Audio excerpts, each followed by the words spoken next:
Good day, friends. Welcome to the lecture series on Fundamental of Investment.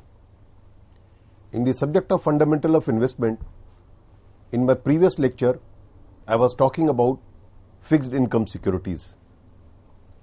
In continuation of that, in the topic of fixed income securities, today I will be talking about bond valuation.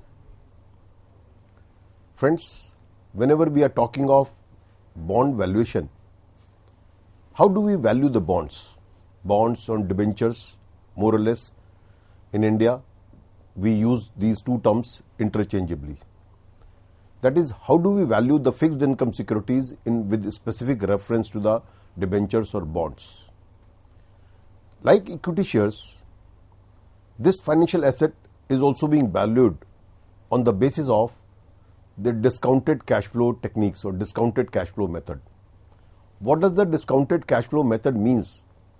That whatever the future flow of income that this asset will create, we discount these future incomes with our required rate of return and tries to find out the present value of that financial asset, and the financial asset in our discussion is the bonds. That is, we value the bonds on the basis of the present value of the future stream of income or future stream of inflows which this bond will create. And we discount this future stream of inflows with the required rate of return and find out the present value of that asset. So it is a technique for determining the theoretical fair value or intrinsic value or true value of a bond. That when you value the bond, we try to find out the intrinsic value of a bond, or we can call it fair value, you can call it the fair price. So we try to find out the fair value or the intrinsic value. So a number of valuation concepts are available, such as book value, market value, going concern value, liquidation value. So these are the various terms which we use for valuing the bonds. So the valuation concept techniques which is used primarily in the field of finance is the capitalized value or discounted cash flow value, which I just referred, which is also being known as DCF technique, right? So basically, in my discussion today, I'll be focusing on this very technique, that is the discounted cash flow technique or discounted cash flow value. So under discounted cash flow valuation concept, the fair value of the bond is calculated by the discounting all the future expected cash flows receivable from the bond in the form of periodic interest and redemption value at an appropriate discount rate. Friends, when you invest in a bond, or when you want to invest in a bond, how the cash flow will be generated? Cash flow will be generated in two forms by investing in the bond. One is in the form of the interest which you will get by investing in that bond, right? That is the interest income. And the other is at the time of redemption, you will get a particular price, you will get a particular value at the time of redemption. So these are the two inflows which you are going to get when you decide to invest in a bond. So the appropriate discount rate is the minimum required rate of return as desired by the bondholders. I was saying that what we do in the discounted cash flow method is that we will discount the future cash flows with a particular rate of interest or with a particular rate of return, which is called required rate of return. What is the required rate of return? It is that minimum return which you expect that if you want to invest in a bond, this is the minimum return which I must get, without which you are not interested in investing in that bond. So that is called the required rate of return. So the intrinsic value of the bond can be calculated as the formula as such I am telling you. B0 is equal to, means the present value of the bond is equal to summation of interest in the period I divided by 1 plus KD raised to the power I. When I am saying summation, summation is from period first up to the end period. End period means the period for which we will get the income in form of interest. and the redemption value, the period in which we will get the redemption value. Plus RV refers to the redemption value, RV divided by 1 plus KD raised to the power n. KD is your required rate of return, right? So what you are doing is you are discounting the stream of interest income which you are going to get, plus you are discounting the redemption value which you will get at the time of maturity. So B0 is our current market price of the bond, interest amount receivable per year, that is interest IO, right? KD is the required rate of return or the discount rate of return, discount rate, not return, discount rate by which you will discount the future inflows. RB is your redemption value, N is the life of the bond in the years, right? Bond life of the bond means if the bond is being issued for 10 years, so the life of the bond is 10 years. So since the annual interest is the form of annuity, we can use present value annuity factor. Friends, whenever there is a stream of income, when you are saying stream of income means a particular sum of money you are going to get for a regular period of time. For that, for discounting for calculating the present value of that, you discount the factor which you use is called present value annuity factor. And present value factor, if an amount or cash flow you are going to get at a particular point of time, right? It is not the stream, it is not the regular, it is not in the form of annuity, but if you are going to get one particular amount at one particular period of time, for that you means at a particular time, for that you use present value factor, right? So PVF tables to calculate, that is we use present value annuity factor and present value factor table to calculate the bond value. So the equation which I have just referred, or the formula which I have just referred, can be rewritten as, can be said as, I can say B0 is the current price of the bond, current market price of the bond, is equal to interest multiplied by present value annuity factor at KD rate for n number of years, right? It is the interest income. My required rate of return is say 10%, so KD will become 10%. So in the present value table, we will see that if the 10% is the required rate of return, and if supposing the life of the bond is 8 years, so if I get this much interest for 8 years, so what is the present value annuity factor for that, right? So we will refer to the table, and this table will reveal about the present value factor at 10% for 8 years. Plus redemption value into present value factor at KD means discount rate for nth year. Nth year means the year in which we will get the redemption. Suppose the bond is issued for 8 years, so N will become 8. So in case of non-annual compounding, friends, up till now I was talking about the annual compounding. I was presuming that the bond in which you are going to invest will give you interest income at the end of the year. Sometime company pays interest not in one go, but it pays half yearly interest. Means that is the interest is being paid twice in a year. It may be paid quarterly, that is 4 times in a year, right? So at this moment I am presuming if interest is being paid twice, right? So biannual the interest is being paid twice in a year. Then I will say what we do is the interest on an annual basis is divided by M. M means number of period in which the compounding takes place. Suppose I am saying that twice the interest will be paid, every 6 months the interest will be paid.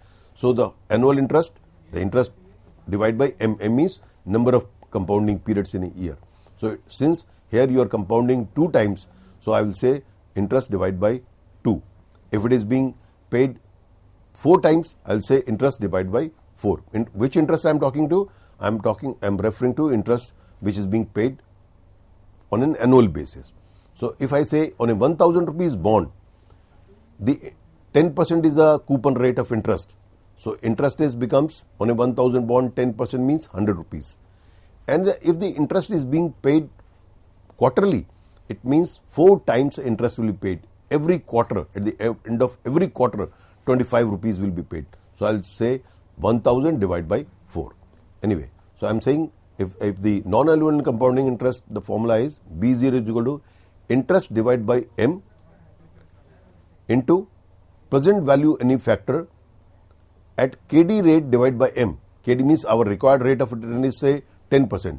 So I'll say 10 divided by 2. So I'll calculate the present value annuity factor at 5% required rate of return, because the compounding is taking place twice. Interest is being paid twice. So the rate of interest will also be divided by 2. At N multiplied by M, the time period will be doubled. If the bond is for 8 years, so I'll say 8 multiplied by 2. So I'll see the present value annuity factor at half the rate of interest and double the time period. So if 8-year bond, life of the bond is 8 years, so I'll see in the 16-year table. 16-year means I will refer to the present value annuity factor for 16. The value which I'll see is for at 5% interest and 16. When I'll take the example, it will be more clear to you, right? So plus redemption value into present value factor at KD divided by M, same which I referred earlier, that if the KD is 10%, if the required rate of return is 10%, the 10 by 2, that is 5. If the interest is being paid twice in a year. N multiplied by M. N means the period for which the bond is being issued. So bond is being issued for 8 years, right? So I'll say 8 multiplied by 2, right? What it means is that rate of interest will be half in case interest is being paid twice, and the time period will be doubled. Time period will be doubled. On that basis, we will calculate the present value of the bond. So here N is the number of compounding periods in a year. If M is equal to 2 in case of semi-annual compounding, M is equal to 4 in case of quarterly compounding. Okay? M is equal to 12 in case of monthly compounding. Now, how you take the decision? You have calculated B0. B0 is the current value of the bond. Current, I will say intrinsic value of the bond. As per your required rate of return, what is the intrinsic value of the bond? You will calculate by using this formula which I have just referred. I will take an example that it will make it more clear. So how you decide whether to invest in this bond or not to invest in the bond? So the intrinsic value of the bond is compared with the actual price of the bond, actual market price of the bond, current price of the bond, to decide whether to invest in a bond or not. So if market price is less than the intrinsic value, then the bond is underpriced and the investor should buy it. Supposing you calculate the B0. B0 is nothing but the intrinsic value of the bond. A bond is giving you X rate of interest for Y period of time. You find out B0, you find out intrinsic value. Suppose this intrinsic value comes to be 120 rupees of a 100 rupee bond, and the market price is say 112 rupees. It means if the market price is less than the intrinsic value means the fair value of the bond, right? So if the market price is less than the intrinsic value, I said your intrinsic value is 120. Your market price is 112 rupees. Market price means at present bond is available at 112 rupees, for which you have calculated the intrinsic value 120 rupees. You have calculated B0 by using the just explained formula. So intrinsic value comes to be 120 rupees, I am presuming, and the market price is 112 rupees. So I'll say the market price is less than the fair value, less than the intrinsic value, so bond is underpriced and we should invest in the bond. Reverse is the case. If market price is more than the intrinsic value, I said intrinsic value is 120 rupees. If in the market the bond is available at 125 rupees, it means the bond is overpriced and the investor should not invest. If the intrinsic value is equivalent to the market price, it means the investor is indifferent. You may or you, now your sweet wish that if you want to invest, you can go for that, right? So this is the decision making process by which you decide whether to invest in a bond or not to invest in a bond. Now let me very briefly discuss what are the factors which affects the bond value of a bond, right? So it is the coupon rate. Coupon rate and bond value has a positive relationship. As the coupon rate of interest goes up, so is the market value of the bond also, so is the value of the bond also. So other things being equal, I am presuming other things equal, right? So if the coupon rate of interest increases, the value of the bond will also increase, right? So other things being equal, coupon rate of interest or coupon rate has a positive relationship with the bond value. Higher the coupon rate, greater is the bond value. Then comes the redemption value. Other things being equal means if other parameters are same, redemption value also has a positive relationship with the bond value. Higher the redemption value, greater is the bond value. And then required rate of return. This required rate of return has a negative relationship.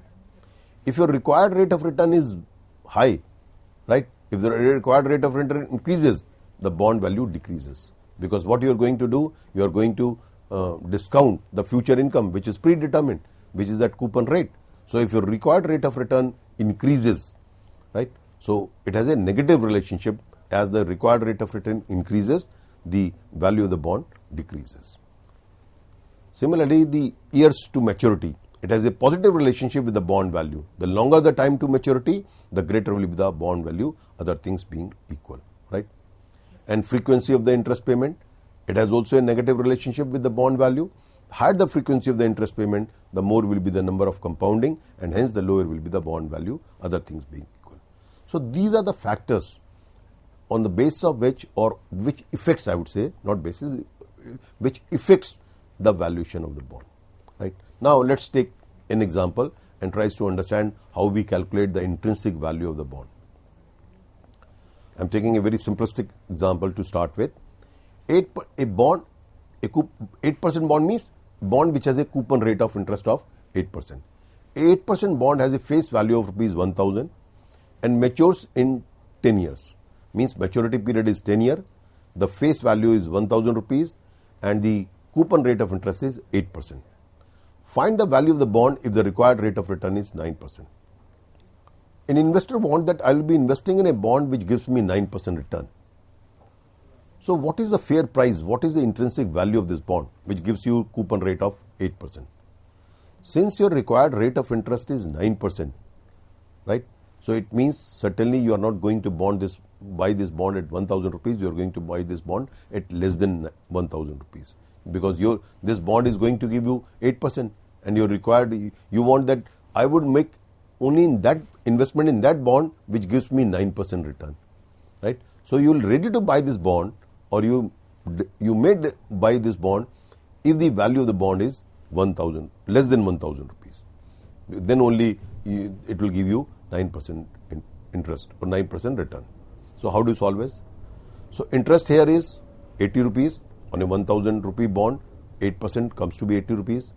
Face value is 1000. Since your required rate is 9% is given, your life of the bond is 10 years. So B0 is equal to interest multiplied by the formula which we have just discussed into present value annuity factor. KD is our 9%. The KD is 9%, right? So it will give you, because your required rate of return is 9%. N is the life of the bond. Life of the bond is 10 years, right? So present value annuity factor at 9% required rate of return for 10 years plus redemption value is 1000 rupees. Where redemption value is not given, friends, whatever the face value is, we always presume that this is the redemption value also.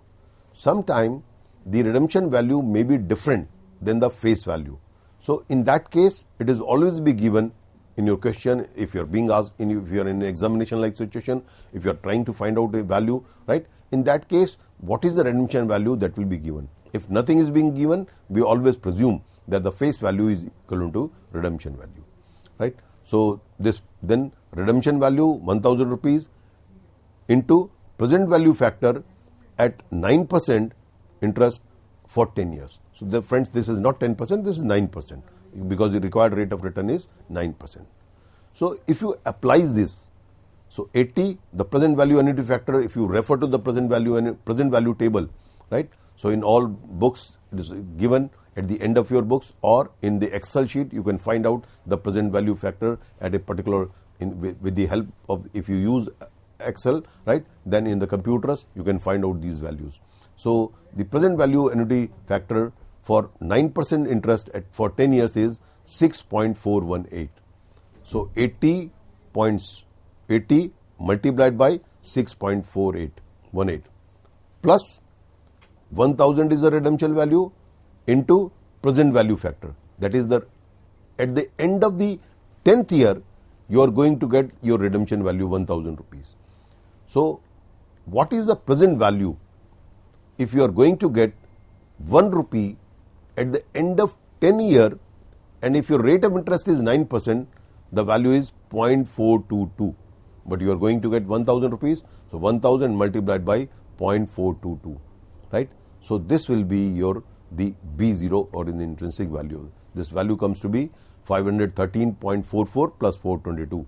So 935.44. So we can say the intrinsic value, the fair value of the bond is 935 rupees 44 paisa.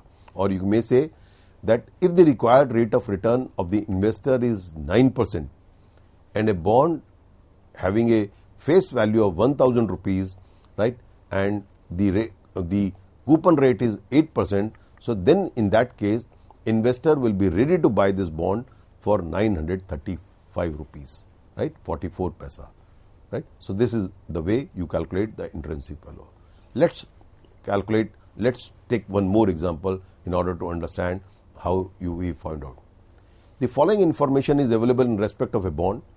Face value 5000 rupees, coupon rate 7%, time of maturity 4 years, market price 4790 rupees. That is, at present this bond is available for 4790. And the investor yield is equal to 10%. When I say investor yield is 10%, what it means is that investor want that at least the investor must get 10% return on his or her investment. So investor yield is nothing but your KD, right? KD means required rate of return. So find out the YTM. YTM is yield to maturity. In my previous lecture, many times through many examples, I have talked about how do you calculate YTM. So today also in this example, I will be calculating YTM. But I am not going into detail because we have already discussed how do we calculate YTM, right? So we have to find out the YTM, yield to maturity. Means what is yield to maturity? If an investor keeps the bond up to the maturity period, what is the return the investor will get? That is called YTM. So find out the YTM and intrinsic value of the bond. Should the investor buy this bond based on YTM and intrinsic value? This is the example, right? So friends, we have talked about face value 5000, coupon rate 7%, the current price of the bond is 4790, life of the bond is 4 years, since the maturity period is 4 years, redemption value is 5000 rupees, nothing is being given, so whatever the face value is, we will presume it is a redemption value, right? So since the B0, the current price of the bond is 4790 rupees, it is less than the face value, so YTM will be greater than the coupon rate 7%. Coupon rate means the company will pay 7% interest on this 5000 bond. So first of all, we calculate approximate YTM. So the formula is, or the method by which you calculate interest plus redemption value minus B0. B0 means current value of the bond divided by N. N is the life of the bond. In our example, it is 4 years. Divided by redemption value plus B0 divided by 2. RV refers to redemption value, B0 is equal to current value, average of it, right? So on a bond of 5000 rupees, the interest is 7%. So the interest becomes to be 350 rupees. So 350 plus redemption value minus current price, 5000 minus 4790 divided by 4. 4 is the N, life of the bond, 4 years. Whole divided by the average of the redemption value and the current price. So 5000 plus 4790 divided by 2. So this comes to be 8.22. This means the YTM lies, means this is approximate YTM, friends. Approximate YTM, why do we use approximate YTM? Friends, we use YTM to find out, because when you say YTM, you have to calculate exact yield which the bond will give if you hold it up till maturity. So we use trial and error method. If we start using trial and error, approximate YTM gives you an idea approximately what is the YTM.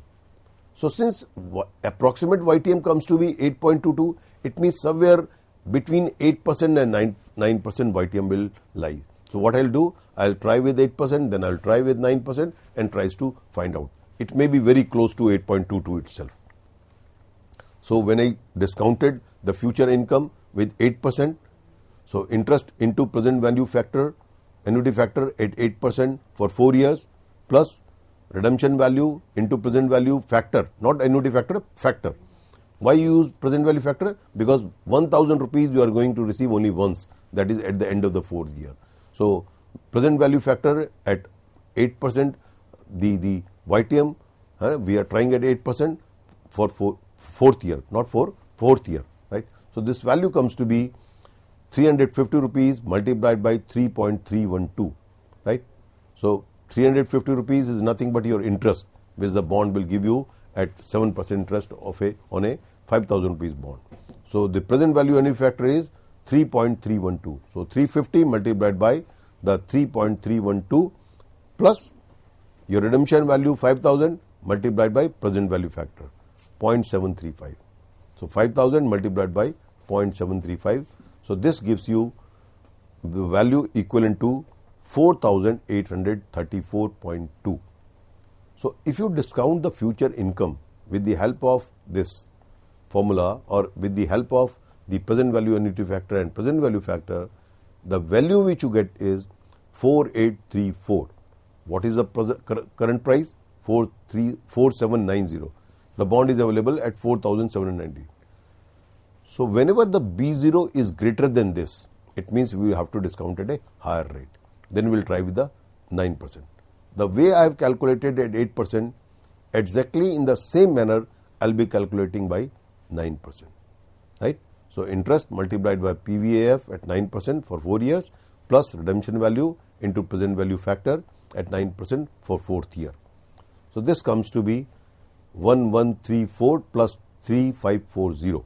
That is, you multiply the interest income with the present value annuity factor and you multiply the redemption value by this present value factor, not 1,000, it is 5,000 rupees. So 5,000, that comes to be 3540. Friends, it is not 1,000, it is 5,000. Redemption value is 5,000. So 1134 plus 3,540 rupees. Right? So this comes to be 4,674 rupees. Again, it is not equal. So it means somewhere it will lie between 8% and 9%. Now you will use the interpolation, which I have discussed earlier also in my earlier lectures. How do you calculate interpolation? We take the help of interpolation. So the formula of interpolation is YTM at lower rate plus value at the higher rate minus the current price of the bond divided by higher value minus lower value. VH is higher value, VL means lower value into higher rate of YTM minus lower rate of YTM. So the lower rate is 8%. We started with 8%, then we changed to 9%. So 8%, 8 plus higher value is 4834. We have just calculated minus the current price 4790 divided by the higher value and the lower value. Higher value is 4834 minus 0.2 minus lower value 4674. 4674 we have calculated by using 9% discount rate into 9 minus 8, that is higher rate, higher YTM minus lower YTM. So this comes to 8.28. Friends, exact YTM is 8.28, right? So how you calculate is that you find out is that 8.28 is the YTM. Now you calculate the intrinsic value. I have explained you earlier how do you calculate intrinsic value? By finding out, by knowing present value annuity factor at a particular rate of interest, which is the required rate of return, right? So at required rate of return plus redemption value, this value comes to be 4524. What is the price? The price at which the market is available is 4790. Since your intrinsic value is 4524, right, which is less than the market price, it means you should not invest in this bond. So investor should not buy this bond as YTM is 8.28%, which is less than the required rate. What is the required rate in the Example, I said the required rate of return of the investor is 10%. But what this yield which the investor is getting is 8.28%. Since the yield is less than the required rate of return, it means the investor should not invest in the bond. Similarly, by using YTM, or if you want to calculate through intrinsic value, what is the intrinsic value? We have just calculated it. It comes to be 4,524 rupees 50 paisa, right? But the bond is available in the market at 4,790.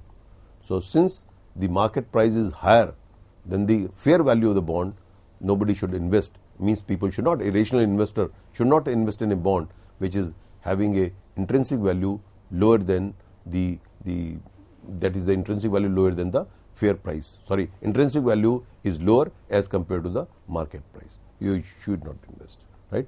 So when in this way you calculate the fair price of the bond, you calculate YTM. We'll continue this bond valuation in my next lecture also. Thank you.